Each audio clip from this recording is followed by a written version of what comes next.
Hi friends, मेरा नाम शिखर बंसल है। मेरी नीट 2018 में ऑल इंडिया रैंक 28 थी और एम्स में 77 और अभी मैं मौलाना आज़ाद मेडिकल कॉलेज से MBBS कर रहा हूँ। आज मैं इस DKT प्लेटफॉर्म के थ्रू आपसे अपने पिछले 2 साल की जर्नी शेयर करना चाहूँगा और आपको कुछ सजेशंस देना चाहूँगा जो कि आपके लिए हेल्पफुल होंगे नीट और एम्स की प्रिपरेशन के लिए। तो हमारा एग्ज़ाम होता है 180 क्वेश्चंस का, 720 मार्क्स, हर सब्जेक्ट के equal questions, botany, zoology, chemistry, physics. Botany और जूलॉजी मिला के 90 क्वेश्चंस, यानी बायोलॉजी हमारी 90 क्वेश्चंस कंट्रीब्यूट करेगी और बाकी 45 केमिस्ट्री और फिज़िक्स। तो अभी हम फिज़िक्स से स्टार्ट करते हैं।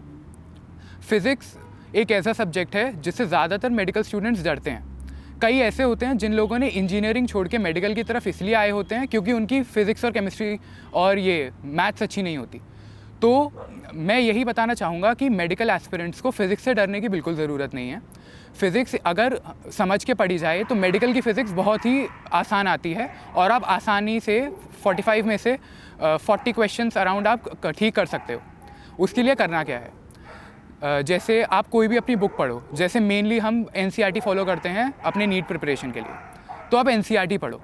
साथ ही में आप किन्हीं से पढ़ने जाते होगे, आपके टीचर्स या फिर आपके कोचिंग इंस्टीट्यूट्स, तो आप उनके नोट्स पढ़ो, उनकी क्वेश्चंस पढ़ो।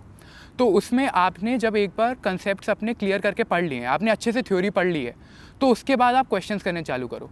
कई लोग क्या करते हैं कि थ्योरी कमज़ोर पढ़ते हैं और फिर क्वेश्चन करने चालू करते हैं, तो इससे उनको क्वेश्चंस होते ही नहीं उनसे सॉल्व और फिर वो डर जाते हैं और फिर डिप्रेस हो जाते हैं, फिर वो फिज़िक्स से डरने लगते हैं और इसी कारण फिर वो सिलेक्शन नहीं पा पाते अपना, क्योंकि उनका फिज़िक्स बहुत ही ज़्यादा कमज़ोर हो जाता है। तो अगर आप अपने बेसिक कंसेप्ट्स अच्छे से पढ़ेंगे, अपनी बुक से थ्योरी अच्छे से पढ़ेंगे, तो फिज़िक्स आपके लिए कुछ भी नहीं होगी। आप बहुत आसानी से हर क्वेश्चन सॉल्व कर पाएंगे। इसके लिए आप या तो थ्योरी के लिए NCERT फॉलो करें, अपने टीचर्स के नोट्स फॉलो करें और उसके साथ क्वेश्चंस के लिए फिर आप जब एक बार हो गया तो NCERT ज़रूर सॉल्व करें आप फिज़िक्स की, और बाकी जो भी आपके MCQ क्वेश्चंस हैं वो सब सॉल्व करें। आप अगर पुराने साल के पेपर्स देखेंगे, पिछले 10 साल के, 15 साल के, तो आपको ये दिखेगा कि जो मेडिकल में फ़िज़िक्स के क्वेश्चन का लेवल होता है वो बहुत कम होता है। तो उसके लिए ज़्यादा टेंशन लेने की बात है ही नहीं। उसमें आप ज़्यादातर क्वेश्चन देखेंगे डायरेक्ट फॉर्मूला बेस्ड हैं, बहुत ही ऐसे कम क्वेश्चन होते हैं जो कि आपके लिए चैलेंजिंग होंगे। तो इसीलिए फ़िज़िक्स से डरने की बिल्कुल भी बात नहीं है। आप अपने कंसेप्ट अच्छे से पढ़ें, अपने डाउट ज़रूर पूछें, क्योंकि मेनली डाउट्स का चक्कर रह जाता है। बच्चे डाउट नहीं पूछते हैं, शर्माते हैं और फिर वो समझ नहीं पाते चीज़ को। तो आप अपने टीचरों से डाउट बहुत पूछें और हर चीज़ को अच्छे से समझ लें, फिर आपका नीट में आप 180 आउट ऑफ 180 भी स्कोर कर सकते हैं फ़िज़िक्स में, आपको कोई दिक्कत नहीं आएगी। अब जैसे केमिस्ट्री की बात करते हैं नीट के लिए, तो उसमें आपको NCERT ज़रूर पढ़नी है। NCERT स्पेशली अगर आप इनऑर्गेनिक की NCERT देखें तो इनऑर्गेनिक केमिस्ट्री की आपको NCERT से ही पढ़नी है। एक क्वेश्चन भी बाहर से नहीं आता और एम्स में भी नहीं आता इनऑर्गेनिक केमिस्ट्री का तो बाहर से, ठीक है। फिर फिजिकल केमिस्ट्री एकदम फिज़िक्स की तरह ही है हमारी। आपको कंसेप्ट पता होना चाहिए, आपको फॉर्मूला पता होना चाहिए, हर क्वेश्चन आपका निकलेगा।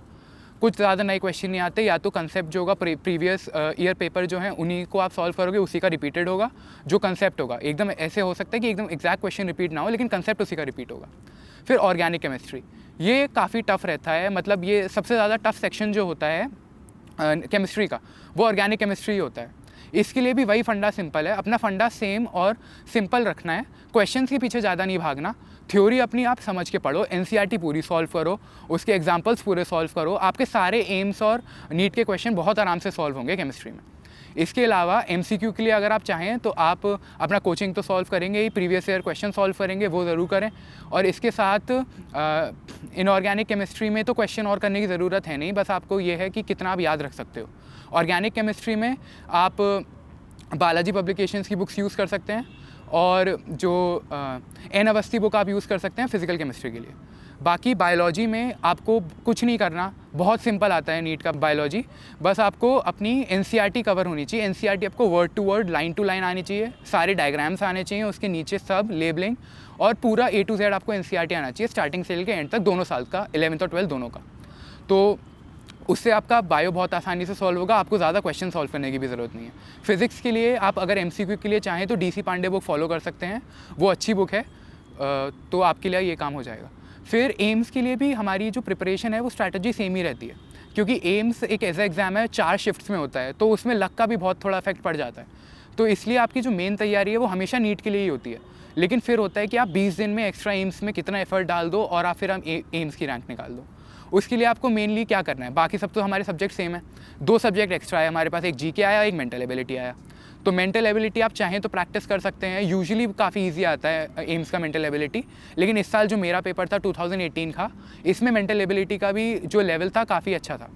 और फिर जीके के लिए और मेंटल एबिलिटी, जीके के लिए तो आपको कुछ ज़्यादा करना नहीं है, बस आप न्यूज़पेपर्स पढ़ते रहो और ये जो होते हैं करंट अफेयर से आपको पता होने चाहिए। मेनली आपको करंट अफेयर लास्ट के 3-4 महीने के पता होने चाहिए, एम्स से पहले के 3-4 महीने के, उसी से आपकी हो जाएगी। जीके के लिए ज़्यादा आपको टेंशन लेने की ज़रूरत नहीं है। बाकी फिर आते हैं जो मेन होता है, केवल एम्स में जो मिलेगा, जो कैरेक्टरिस्टिक है एम्स का, असर्शन एंड रीज़न क्वेश्चंस। ये क्वेश्चन सबसे ज़्यादा परेशान करते हैं, क्योंकि आप इस क्वेश्चंस के आंसर का कभी भी आप श्योर नहीं हो सकते। अगर किसी बुक ने दिया है कि अगर आपके हिसाब से कोई और आंसर होना चाहिए, किसी बुक ने कुछ और दिया है, तो आपको वही मानना है, ये आप कभी श्योर नहीं हो सकते। क्योंकि मेन इसमें कन्फ्यूजन रहता है ए और बी ऑप्शन के बीच में, कि दूसरा स्टेटमेंट पहले को एक्सप्लेन कर रहा है या नहीं कर रहा है। तो उसमें आप कभी भी, मतलब मैं तो ये कहूँगा कि आप कभी भी किसी बुक के आंसर से ब्लाइंडफोल्डली उसको ट्रस्ट ना करो। आप अपने हिसाब से देखो, अपने कंसेप्ट यूज़ करके आंसर दो, बुक चेक करो और टीचर से डिस्कस करो। इस सब डिस्कशन के बाद जो आपका आंसर निकलता है वो आप फाइनल मानो, क्योंकि हर ऑथर के परसेप्शन के हिसाब से ये आंसर्स वेरी करते हैं। और फाइनली बस यही है कि जिसका कंसेप्ट स्ट्रॉन्ग होगा वही असर्शन रीज़न सारे निकाल देगा, और इसमें कोई घबराने वाली बात नहीं है। लेकिन असर्शन रीज़न के लिए आपको एनसीईआरटी तीनों सब्जेक्ट की पढ़ी होनी चाहिए, दोनों 11-12 दोनों सालों की आपको एक एनसीईआरटी ढंग से पढ़ी होनी चाहिए, तो आपके लिए असर्शन रीज़न कोई बड़ी बात नहीं होगी। बायोलॉजी एनसीईआरटी से ही आता है एम्स में, और सबसे ईजी सेक्शन होता है एम्स का, तो उसके लिए आपको घबराने वाली बात बिल्कुल नहीं है। कई लोग बोलते हैं कि ट्रूमैन्स पढ़ो, ये बहुत बड़ी किताबें हैं, इनसे है ना, ये बिल्कुल नहीं पढ़नी चाहिए, क्योंकि इससे बच्चा कंफ्यूज हो जाता है और फिर आगे हो नहीं पाता। इससे बढ़िया अगर आप एनसीईआरटी पूरी A to Z फॉलो करके अच्छे से करो, आपको किसी और चीज़ की ज़रूरत नहीं है। फिर आई हमारी केमिस्ट्री में भी नीट में जो मैंने बताया था कि एनसीईआरटी फॉलो करनी है, वही है। बस ऑर्गेनिक केमिस्ट्री और फिजिकल केमिस्ट्री का थोड़ा अच्छा लेवल होता है, तो उसके लिए आप आईआईटी पास ईयर्स क्वेश्चन सॉल्व कर सकते हैं। जेई मेंस आप कर सकते हैं।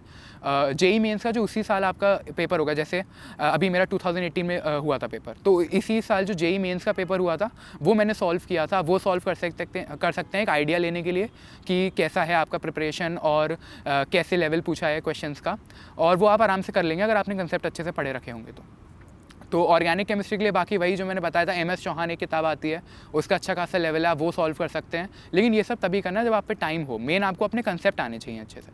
और फिर फिज़िक्स एम्स का बहुत टफ़ होता है as compare to NEET. Even JEE main से भी काफ़ी टफ जाता है, क्योंकि उसमें काफ़ी तो ऐसे क्वेश्चंस होते हैं जो आपने कभी पढ़े ही नहीं होंगे, आपने सुने ही नहीं होंगे। लेकिन फिर वही है कि एम्स वाले ये एक्सपेक्ट भी नहीं करते कि आप सारे आंसर्स करो। जैसे मेरा ही केस ले लीजिए, मैंने 10-15 क्वेश्चन छोड़े थे एम्स में अपने फ़िज़िक्स में, और बाकी गलत भी होंगे कुछ, और तब भी मेरी फ़िज़िक्स की परसेंटाइल थी 99.968। तो यानी वो पेपर ही इतना टफ होता है कि वो बनता ही इसलिए कि आप उसमें काफ़ी क्वेश्चन छोड़ो। और काफ़ी बच्चे छोड़ते हैं, जो लोग टॉप करते हैं, जो होते हैं, जिनकी अच्छी रैंक्स आती हैं, वो सभी छोड़ते हैं एम्स में तो क्वेश्चंस। और आपको छोड़ने भी चाहिए, क्योंकि एम्स में नेगेटिव मार्किंग आपकी बहुत मैटर कर जाएगी, क्योंकि पॉइंट में मार्क्स आते हैं। जो फाइनल आते हैं 1/3 की नेगेटिव मार्किंग है, नीट में आपकी 1/4 की नेगेटिव मार्किंग है, तो इसलिए नेगेटिव मार्किंग भी ज़्यादा है इसमें। तो जो आपको नहीं आता है एम्स में, वो आपको छोड़ना ही छोड़ना है, आपको गेस वर्क नहीं करना वहाँ पर। जो डेफिनेट आता है वही करो, आराम से निकलेगा। और फिर बस मतलब यही है कि अपनी 2 साल बहुत मेहनत करनी है लगातार। बीच में बिल्कुल भी ये नहीं होना है कि डिमोटिवेट हो गए, घबरा गए। ये जब तब भी हो तो अपने फैमिली मेम्बर से बात करो। जैसे मैं तो मेरे मम्मी पापा का सपोर्ट बहुत रहता था, कभी भी मैं डिमोटिवेट हुआ या कुछ हुआ तो वो हमेशा मेरे को सपोर्ट करते थे। तो यही रखो, जो भी आपको परेशानी है अपने दोस्तों के साथ शेयर करो, अपने फैमिली मेम्बर्स के साथ शेयर करो और उसका हल ढूंढो। ये नहीं है कि आप मतलब अपने में ही पड़े हैं, डिप्रेस हो गए, वो बहुत गलत चीज़ हो जाएगी। बाकी मतलब यही है कि आपको अब जैसे 2 साल तो आपको मेहनत करनी पड़ेगी, क्योंकि ये आपका करियर डिफाइनिंग मोमेंट है। आपको अच्छा से अच्छा कॉलेज मिलेगा, आपको वहाँ अच्छा माहौल मिलेगा, आप अच्छा करोगे और अच्छे डॉक्टर बनोगे। तो ये बस ये है कि 2 साल आप अपनी अच्छे से मेहनत करो, फिर आप चाहें जितना रिलैक्स हो सकते हो, लेकिन 2 साल में आप भूल जाओगे छुट्टियाँ क्या होती हैं। और मतलब इन्जॉय करो, थोड़ा बहुत इन्जॉय सबको चाहिए होता है, लेकिन वो आप देख के करो कि आपकी पढ़ाई उसके चक्कर में सफ़र ना करे। क्योंकि ये 2 साल मतलब आपके मन में फोकस होना चाहिए कि डॉक्टर बनना है, क्योंकि डॉक्टर की तो अपनी अलग ही होती है, और डॉक्टर बनने के लिए भी आपको बहुत मेहनत करनी पड़ेगी। तो आपका ये जो है पहला पड़ाव आपका यहीं से होता है, ये आप अच्छे से करो। अगर आपको कोई कन्फ्यूजन हो तो मैं कोरा पे भी इस सबसे रिलेटेड आंसर्स करता हूँ, आप वहाँ अप्रोच कर सकते हैं। और अगर आपने अपने से सच्ची रह के, मतलब अपने से अगर आपने ट्रुथफुल होकर मेहनत करी है ना, तो आपको कोई नहीं रोक सकता और आप बहुत अच्छी रैंक निकालोगे और बहुत अच्छे कॉलेज में जाओगे। तो इसलिए टेंशन बिल्कुल भी नहीं लेनी है, मेन मैं यही कहना चाहूँगा, टेंशन बिल्कुल नहीं लेनी है। चलो अब इसके लिए मतलब आपको बेस्ट ऑफ लक कि आपका जो भी आपका फ्यूचर एंडेवर्स हैं उसके लिए आप अच्छा करें, और बाय।